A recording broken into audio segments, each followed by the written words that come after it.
Hello everyone, welcome back in my channel. तो मैं फिर से हाजिर हूँ एक इंटरेस्टिंग स्टोरी के साथ, जिसमें कि होल स्टोरी का आप हिंदी में अनुवाद जानेंगे, सीखेंगे, रीडिंग स्किल सीखेंगे और वर्ड्स के करेक्ट प्रोनाउंसिएशन के बारे में भी जानेंगे।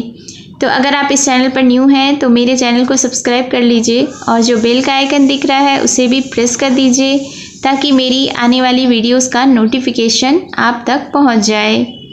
इसमें जो वर्ड्स यूज़ हुए हैं इसका भी आप हिंदी मीनिंग सीखते हैं। तो आप चाहें तो इन वर्ड्स को आप नोट डाउन भी कर सकते हैं, क्योंकि वर्ड्स का स्टॉक होना इंग्लिश स्पीकिंग के लिए बहुत ही इम्पॉर्टेंट है। तो चलिए स्टार्ट करते हैं आज का यह इंटरेस्टिंग सा स्टोरी। आज के स्टोरी का टाइटल है द फिग ईटर। फिग का अर्थ होता है अंजीर, ईटर यानी खाने वाला। तो इस टाइटल का अर्थ हुआ अंजीर खाने वाला। So let's begin the story.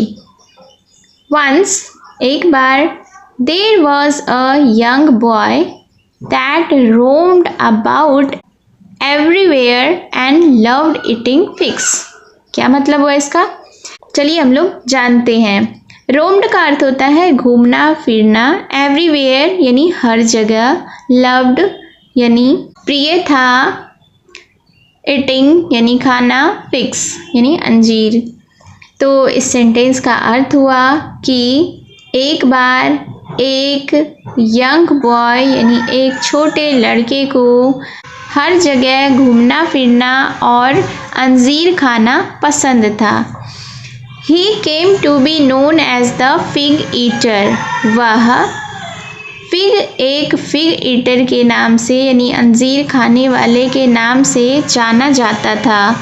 One day, एक दिन, he found a bag of money in the hole of a tree. एक दिन उसे पैसे से भरा हुआ एक थैला मिला। In the hole of a tree, कहाँ मिला? एक पेड़ के खोल में। The young boy did not want the money and slowly gave it away to the village folks. Village folks का अर्थ होता है गांव के लोग। तो इसका अर्थ हुआ कि जो लड़का था, यंग बॉय यानी युवा लड़का जो था, वह पैसा नहीं चाहता था और धीरे धीरे उसने गांव के लोगों को वो पैसे दिए। But the village folks were suspicious and thought him to be a thief who had stolen money and drove him away. लेकिन गांव के लोगों ने उसे एक संदेहजनक तरीके से देखा, यानी उस पर संदेह किया, and thought him to be a thief, और उसके बारे में यह सोचा कि वह एक चोर था। Who had stolen money, जिसने कि पैसे चुराए थे, and drove him away, और उसे वहाँ से भगा दिया। drove him यानी उसे भगा दिया, away यानी दूर। roaming around यानी चारों ओर भटकता हुआ। The young boy met an old beggar.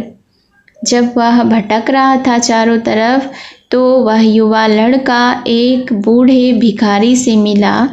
The old beggar seemed very familiar. Seemed का अर्थ होता है प्रतीत होना, familiar यानी कि परिचित। तो जो बूढ़ा बेगर था, बूढ़ा भिखारी था, वह बहुत ही परिचित प्रतीत हुआ, यानी उसे अपनापन लगा। The young man asked who he was. युवा लड़के ने, युवा व्यक्ति ने पूछा कि वह कौन थे, यानी ओल्ड बेगर से, बूढ़े भिखारी से पूछा कि वह कौन थे। The old beggar looked at the young boy and his eyes filled with tears.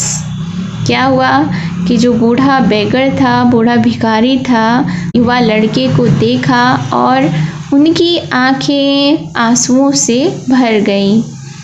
He had found his boy that had been kidnapped a few years ago by bad people.